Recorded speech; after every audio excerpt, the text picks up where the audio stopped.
Hello everyone, I welcome you all at my channel Amnify. तो guys, हमने कल अपनी क्लास 6 की ज्योग्राफी का चैप्टर 1 कंप्लीट करा था। तो आज उसी सीरीज में हम आगे बढ़ेंगे और अपने चैप्टर 2 के साथ में इस वीडियो की शुरुआत करेंगे। ओके, तो हमारा चैप्टर नंबर 2 है globe, latitudes and longitudes. Okay, तो आज हम इन कॉन्सेप्ट्स को पढ़ेंगे अपनी पूरी वीडियो के अंदर। ओके, एक छोटा सा कॉन्सेप्ट रह जाएगा हमारा लॉन्जिट्यूड एंड टाइम का, कि कैसे टाइम को लॉन्जिट्यूड से हम मेजर करते हैं। वो वाली वीडियो ना मैं आपके लिए कल अपलोड कर दूंगी, क्योंकि पहले इन कॉन्सेप्ट्स को समझना बहुत जरूरी है। ठीक है, वो बहुत छोटी सी वीडियो अपलोड होएगी, तो आपको सिर्फ आई थिंक 5 मिनट्स लगेंगे हार्डली उस वीडियो को वॉच करने में। बट उससे पहले आपको ये वाली वीडियो कंप्लीट देखनी होगी। ओके, सो सबसे पहले व्हाट इज ग्लोब। देखो, दिस इज आवर अर्थ, ये हमारी अर्थ होती है। ठीक है, हम इसको मैप की फॉर्म में भी बनाते हैं, लेकिन अर्थ की ना हम क्या करते हैं, छोटी सी कॉपी बना लेते हैं। कॉपी समझते हो ना, कि उसको कॉपी पेस्ट। ठीक है, तो अर्थ का जो हमारा स्ट्रक्चर होता है, उसकी जब हम कॉपी पेस्ट करके एक मॉडल बनाते हैं, एक 3D मॉडल बनाते हैं ना, उसको हम लोग क्या बोल देते हैं, ग्लोब बोल देते हैं। ओके, आई होप आप सबने देखा होगा। ऐसा होता है, इतना इतने साइज का होता है। ठीक है, तो वो क्या होता है, वो एक तरह से अर्थ का स्ट्रक्चर होता है, एक 3D मॉडल होता है। तो वेरी सिंपल डेफिनेशन है हमारे ग्लोब की।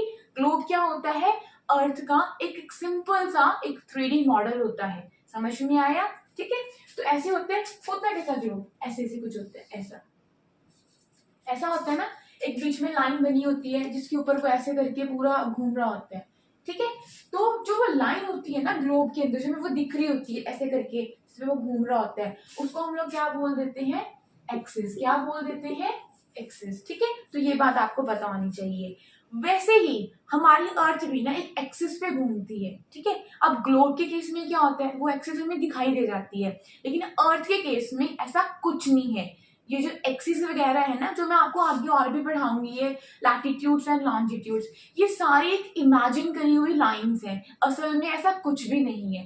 ठीक है, बट ग्लोब के केस में क्या होता है, कि ग्लोब के केस में आपको दिखाई देती है, लेकिन असल में आपको क्या याद रखना है, कि ऐसे कुछ भी नहीं है। सब कुछ क्या करा हुआ है, सब कुछ इमेजिन करा हुआ है। Getting my point? ओके, सो देखो, अब जैसे मैंने आपको बोला कि अर्थ के ऊपर कुछ इमेजिनरी लाइंस होती हैं। ठीक है, तो जो लाइंस अर्थ में हॉरिजॉन्टल जाती हैं, ठीक है, जो हमने हॉरिजॉन्टल लाइंस अर्थ में इमेजिन करी हैं, उनको हम लोग क्या बोल देते हैं, लैटिट्यूड्स। क्या बोल देते हैं, लैटिट्यूड्स। और जो लाइन हमने वर्टिकली इमेजिन करी है, कैसे इमेजिन करी है, वर्टिकली, मतलब जो लाइन वर्टिकली आती है अर्थ से, ठीक है, उनको हम लोग क्या बोल देते हैं, लॉन्जिट्यूड्स। क्या बोल देते हैं, लॉन्जिट्यूड्स। अब देखो कैसे बनता है हमारा ये मॉडल। देखो क्या होता है, कि कुछ लाइंस हमारे अर्थ में जो हमने इमेजिन करी हैं, वो हॉरिजॉन्टल जा रही होती है। ठीक है, तो जो ये ग्रीन कलर में आपको दिखाई दे रही हैं, इनको हम लोग क्या बोल लेंगे, जो हॉरिजॉन्टल लाइंस जा रही हैं, पैरेलल्स ऑफ लैटिट्यूड। वैसे ही कुछ लाइन वर्टिकली भी आती है। दोबारा बोलूंगी कि ऐसा कुछ भी नहीं है, हमने इमेजिन करा है। तो जब भी आप बोलो कि इमेजिनरी हॉरिजॉन्टल लाइंस बोल रहे हैं, तो वो क्या कहलाएंगी, पैरेलल्स ऑफ लैटिट्यूड। और जब भी आपको बोलना हो इमेजिनरी वर्टिकल लाइंस, तब आप क्या बोलोगे, लॉन्जिट्यूड्स। और इसको अच्छे से क्या बोल सकते हो, मेरिडियन ऑफ लॉन्जिट्यूड। समझ में आया? अब देखो, जब ये सारी आपस में मिलती है ना, अब देखो जब यहाँ पे लॉन्जिट्यूड्स लॉन्जिट्यूड और लैटिट्यूड मिल रहे हैं ना, तो भी यहाँ पे मिलके क्या बनाते हैं, ग्रिड बनाते हैं। क्या बनाते हैं, ग्रिड बनाते हैं। और जो ये हमारे 3D मॉडल बना है अर्थ का, इसको हम लोग क्या बोलेंगे, ग्लोब बोलेंगे। समझ में आया? गुड। अगली है हमारा इक्वेटर। अब देखो, मैंने आपको बताया कि जो हमारी अर्थ है, उसमें कुछ जो लाइंस हैं वो हॉरिजॉन्टल जाती हैं। ठीक है, उसी में से एक लाइन है हमारी इक्वेटर, जो क्या करती है, जो अर्थ को दो इक्वल पार्ट्स में डिवाइड कर देती है। क्या बोला मैंने, कि हमारे अर्थ में कुछ हॉरिजॉन्टल लाइंस जाती हैं, जिनको हम लोग क्या बोल देते हैं, लैटिट्यूड। और उनमें से हमारी एक लाइन है इक्वेटर, जो क्या करती है, जो हमारी अर्थ को दो इक्वल पार्ट्स में क्या कर देती है, डिवाइड कर देती है। कौन से दो इक्वल पार्ट्स में, एक नॉर्थ में और एक साउथ में। ठीक है, अगर आपसे कोई पूछे कि ऐसी कौन सा लैटिट्यूड है जो हमारी अर्थ को दो इक्वल पार्ट्स में डिवाइड करता है, तो वो कौन सा लैटिट्यूड है, इक्वेटर, और वो कौन से डिग्री से पास करता है?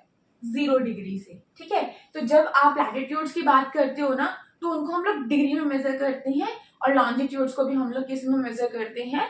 डिग्री में मेजर करते हैं। लॉन्जिट्यूड्स की डिग्रीज आगे जाके फर्दर डिवाइड हो जाती हैं मिनट्स में एंड देन सेकेंड्स में। ओके, अब देखो, तो 0 डिग्री से एक हमारी ना हॉरिजॉन्टल इमेजिनरी लाइन जाती है, जो जब जाती है ना तो हमारे अर्थ को एक नॉर्थ में और साउथ में डिवाइड कर जाती है। उसको हम लोग क्या बोलते हैं? इक्वेटर बोलते हैं। ठीक है, वैसे ही अब जब उसके ऊपर जाएंगे तो हम क्या लिखेंगे हर जगह पे? North north. ठीक है, क्योंकि इसने 2 इक्वल हिस्सों में डिवाइड करा है, तो नीचे वाले हिस्से में क्या बनेगा हमारा? South south. आई होप अब आपको समझ में आया कि मैंने यहाँ पे एस क्यों लिखे है। क्यों लिखे है? क्योंकि इस इक्वेटर ने क्या करा? हमारी अर्थ को 2 इक्वल हिस्सों में डिवाइड कर दिया, नॉर्थ में एंड साउथ में। तो जब भी आप इसके नीचे लिखोगे, आप डिग्री के बाद क्या लिखोगे? साउथ लिखोगे, और जब भी आप इसके ऊपर लिखोगे तो क्या लिखोगे? नॉर्थ लिखोगे। समझ में आया? गुड। अब देखो ऊपर की तरफ चलते हैं। तो 0 डिग्री से जब आप ऊपर जाओगे तो 23.5 डिग्री नॉर्थ में एक लाइन जाती है, जिस लाइन का नाम होता है ट्रॉपिक ऑफ कैंसर। क्या होता है? Tropic of Cancer. क्योंकि ये हॉरिजॉन्टल जा रही है, तो बताओ ये क्या है? लैटिट्यूड या लॉन्जिट्यूड? बताओ। लैटिट्यूड। Very good. ठीक है, तो जो भी लाइन हमारी हॉरिजॉन्टल अर्थ को क्रॉस करेगी, पास करेगी, उसको हम लोग क्या बोलेंगे? लैटिट्यूड बोलेंगे। ठीक है, अब थोड़ा और ऊपर चलते हैं। तो जो लाइन अर्थ को 66.5 डिग्री नॉर्थ से क्रॉस करती है ना, ऐसे मतलब जाती है, उसको हम लोग क्या बोलते हैं? Arctic circle. और आर्टिक सर्कल भी क्या है? एक हमारा लैटिट्यूड है। अब नीचे आओ, अगर कोई लाइन 23.5 डिग्री साउथ से गुजरेगी अर्थ से, तो उसको हम लोग क्या बोलेंगे? Tropic of Capricorn. अगर 66.5 डिग्री से गुजरेगी तो एंटार्क्टिक सर्कल। आई होप अब आपको समझ में आया कि इक्वेटर क्या होता है, ट्रॉपिक ऑफ कैंसर क्या होता है, एंड ट्रॉपिक ऑफ कैप्रिकॉर्न क्या होता है, आर्कटिक सर्कल क्या होता है, एंड हमारा एंटार्क्टिक सर्कल क्या होता है। देखो मैं दोबारा से एक बार रिपीट कर देती हूँ। हमने क्या पढ़ा कि हमारे अर्थ में कुछ इमेजिनरी लाइंस होती हैं, कुछ हॉरिजॉन्टल जाती हैं, जिनको हम लोग क्या बोलते हैं? पैरेलल्स ऑफ लैटिट्यूड, और कुछ वर्टिकल जाती हैं, उनको हम लोग क्या बोलते हैं? अभी बताया था, मेरिडियन ऑफ लॉन्जिट्यूड्स। ठीक है, तो हमने अभी कौन सी लाइंस के बारे में पढ़ा? हमने कुछ लैटिट्यूड्स पढ़े। हमने एक लैटिट्यूड पढ़ा 0 डिग्री से जाता है, और वो जाता जाता हमारी अर्थ को नॉर्थ एंड साउथ में डिवाइड कर जाता है। ठीक है, उसके ऊपर जो जाता है वो ट्रॉपिक ऑफ कैंसर है, देन आर्कटिक सर्कल, फिर नीचे आएंगे Tropic of Capricorn and then Antarctic Circle. ठीक है, और यहाँ पे हमारा कौन सा पोल है? North pole. नॉर्थ आपको बताया मैंने क्यों आया? क्योंकि इक्वेटर ने इसको 2 इक्वल पार्ट्स में डिवाइड कर दिया। And then south, south pole. Got the point? Okay, इतना समझ में आया ना आपको? अब आगे बढ़ते हैं। देखो क्या होता है, ये आपने पढ़ा, ये ग्रीन वाली लाइन बताओ मुझे कौन सी है अभी 0 डिग्री पे? इक्वेटर।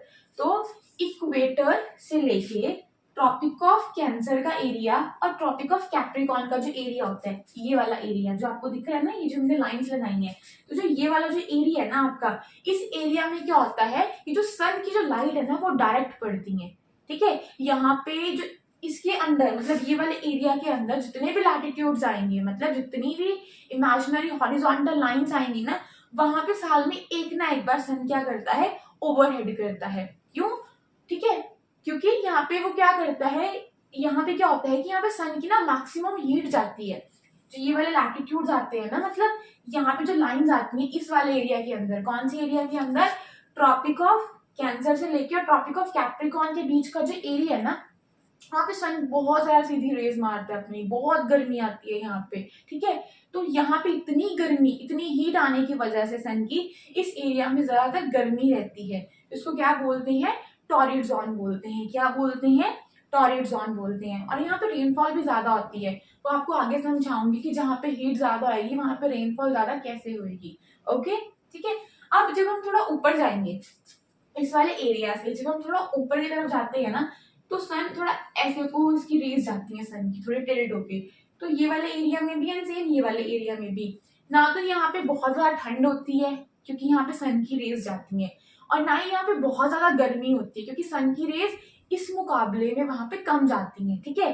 तो यहाँ पे थोड़ा मॉडरेट सा टेम्परेचर रहता है हमारा, तो इसीलिए इन वाले एरियाज को, कौन से एरिया को, ट्रॉपिक ऑफ कैंसर से लेके हमारे आर्टिक सर्कल का जो बीच बीच का एरिया है, एंड ट्रॉपिक ऑफ कैप्रिकॉन से लेके आर्टिक सर्कल के बीच का जो एरिया है, इन वाले एरियाज को हम लोग कौन से जोन बोलते हैं, टेम्परेट जोन बोलते हैं। कौन से जोन बोलते हैं, टेम्परेट जोन बोलते हैं। और यहाँ पे सन कभी भी ओवरहेड शाइन नहीं करता। Got the point? ओके। अब देखो यहाँ तक ना सन की बहुत बहुत कम जो है ना सनलाइट आती है, तो इसकी वजह से ये एरिया ना जनरली क्या रहता है, ठंडा रहता है, ठीक है। क्योंकि यहाँ पे सन की ना क्या होती है कि उसकी रिसीव नहीं होती है सनलाइट प्रॉपरली, ठीक है।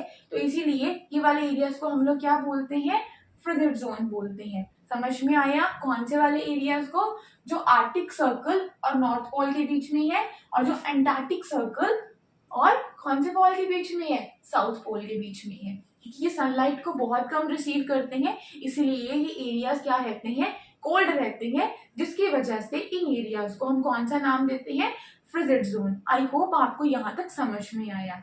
ओके, तो बताओ मुझे समझ में आया टॉररिड जोन क्या होता है, टेम्परेट जोन क्या होता है, एंड फ्रिजिड जोन क्या होता है। Got the point? ठीक है। अब देखो जैसे मैंने आपको बताया ना कि ये हमारी अर्थ है, ठीक है। Let me change the marker. Okay, so मैंने आपको बताया कि हमारा जो एक लैटिट्यूड जाता है ना 0 डिग्री का, वो क्या करके जाता है, वो हमारी अर्थ को 2 इक्वल पार्ट्स में डिवाइड कर जाते हैं। ऐसा ही होता है ना नॉर्थ एंड साउथ में। सिमिलरली क्या होता है कि हमारा एक लॉन्जिट्यूड जाता है, ठीक है, वर्टिकल जाएगा ना लॉन्जिट्यूड, वो क्या करता है, वो भी हमारी अर्थ को 2 इक्वल पार्ट्स में डिवाइड करता है, बट वो एक तरफ ईस्ट करके जाता है और एक तरफ क्या करके जाता है, हमारा वेस्ट करके जाता है, ठीक है। क्योंकि ये इक्वल पार्ट में डिवाइड कर रहा है तो ये भी 0 डिग्री से जाएगा, ठीक है। तो इसको हम लोग बोलते हैं प्राइम मेरिडियन। क्या बोलेंगे हम इसको, प्राइम मेरिडियन।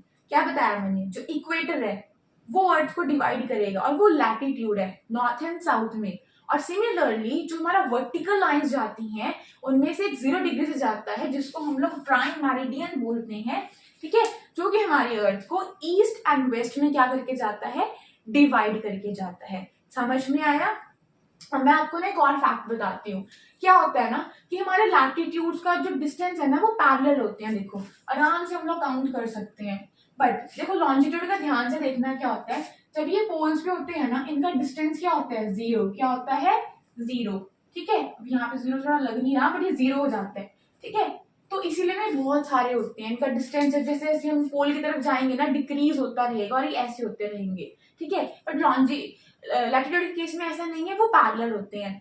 तो क्योंकि लॉन्जिट्यूड्स को काउंट करना बहुत ज्यादा मुश्किल होता है ना, इसलिए कंट्रीज ने क्या करा था कि एक लॉन्जिट्यूड डिसाइड कर लिया था कि जो यहाँ से निकलेगा ना हम इससे काउंटिंग स्टार्ट करेंगे, ठीक है। तो सभी कंट्रीज ने मिलकर क्या करा कि जो लॉन्जिट्यूड ग्रीनविच से निकलता है ना, कहाँ से निकलता है, कि जो लॉन्जिट्यूड ग्रीनविच से निकलता है ना, जहाँ पे ब्रिटिश की रॉयल ऑब्जर्वेटरी है, तो वहां से जो निकलेगा वहां से हम अपनी काउंटिंग स्टार्ट करेंगे। कैसे स्टार्ट करेंगे कि इसके इधर होंगे 180 डिग्री ईस्ट, इतने हो गए यहाँ से, और इसके इधर इधर कितने लॉन्जिट्यूड हो गए, 180 डिग्री वेस्ट। समझ में आया? तो उन्होंने ऐसा कहा था कि हम लोग ना क्या करेंगे, एक अपना सेट कर लेते हैं, फिक्स कर लेते हैं कि अगर इसके इस तरफ जाएंगे तो सारे ईस्ट के लॉन्जिट्यूड्स होंगे, और इसके इस तरफ जाएंगे तो हमारे सारे क्या आएंगे, वेस्ट के लॉन्जिट्यूड्स होंगे। अब आपका मुझसे ना क्वेश्चन होगा कि अमन ये लैटिट्यूड्स एंड लॉन्जिट्यूड्स हमारी मदद क्या करते हैं।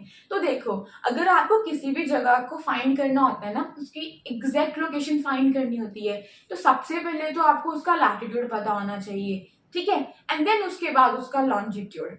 फॉर एग्जाम्पल कोई आपकी जगह है, कोई प्लेस है जो सेम लैटिट्यूड पे लाई करती है, मान लो कि 0 डिग्री पे लाई करती है, बट अब 0 डिग्री पे आपको कैसे पता कि वो, देखो ये पूरा 0 डिग्री लैटिट्यूड है, अब कहीं पे भी लाई कर सकती है, कहाँ तक आप घूम लोगे, लेकिन आपको उसकी एग्जैक्ट लोकेशन पता करनी है, तब आप उसका क्या पता करोगे, लॉन्जिट्यूड। फॉर एग्जाम्पल आपने उसका ये वाला लॉन्जिट्यूड पता कर लिया, ठीक है, तो आप आराम से उस जगह को क्या कर सकते हो, ढूंढ सकते हो, लोकेट कर सकते हो।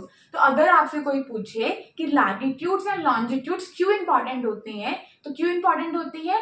किसी भी चीज का क्या फाइंड करने के लिए, उसकी लोकेशन फाइंड करने के लिए।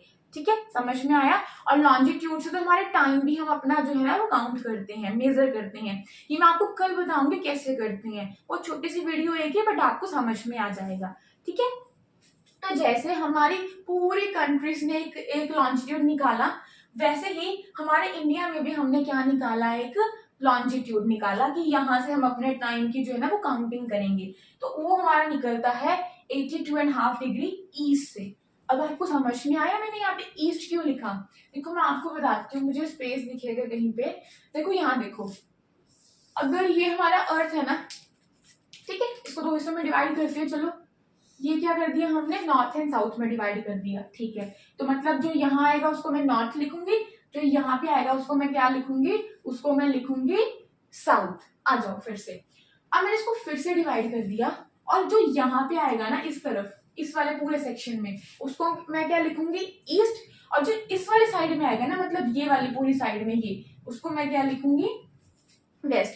अब जो हमारा इंडिया है ना, वो देखो कहाँ पे लाई करता है, वो कुछ यहाँ को लाई करता है, यहाँ को। तो अब मुझे बताओ, अब अगर इंडिया यहाँ पे लाई करता है, तो देखो नॉर्थ तो मैं यहाँ को लिखूंगी जब इधर को जाऊंगी, बट जब इधर से बात कर रही हूँ ना, तो मैं क्या लिखूंगी, east. What I will write, I will write the east. I hope आपको समझ में आया। ठीक है, तो बताओ मुझे समझ में आया, ये हमने सारा पढ़ा। यहाँ तक आपको कोई डाउट? अगर आपको कुछ ना समझ में आया ना, तो आप मुझे कमेंट करके पूछ सकते हो। और सबका अगर ये कोई और भी क्वेश्चन है जो कि आप किसी के सामने नहीं पूछना चाहते ना, तो आप क्या करना, आप करना यूपीएससी विद अमन 29@gmail.com पे आप मुझसे कांटेक्ट कर सकते हो। ओके, अगर आपको लगता है ना कि आपको किसी के सामने नहीं पूछना, पर्सनली पूछना चाहते हो, तो I have no issue regarding that, आप मुझसे पूछ सकते हो।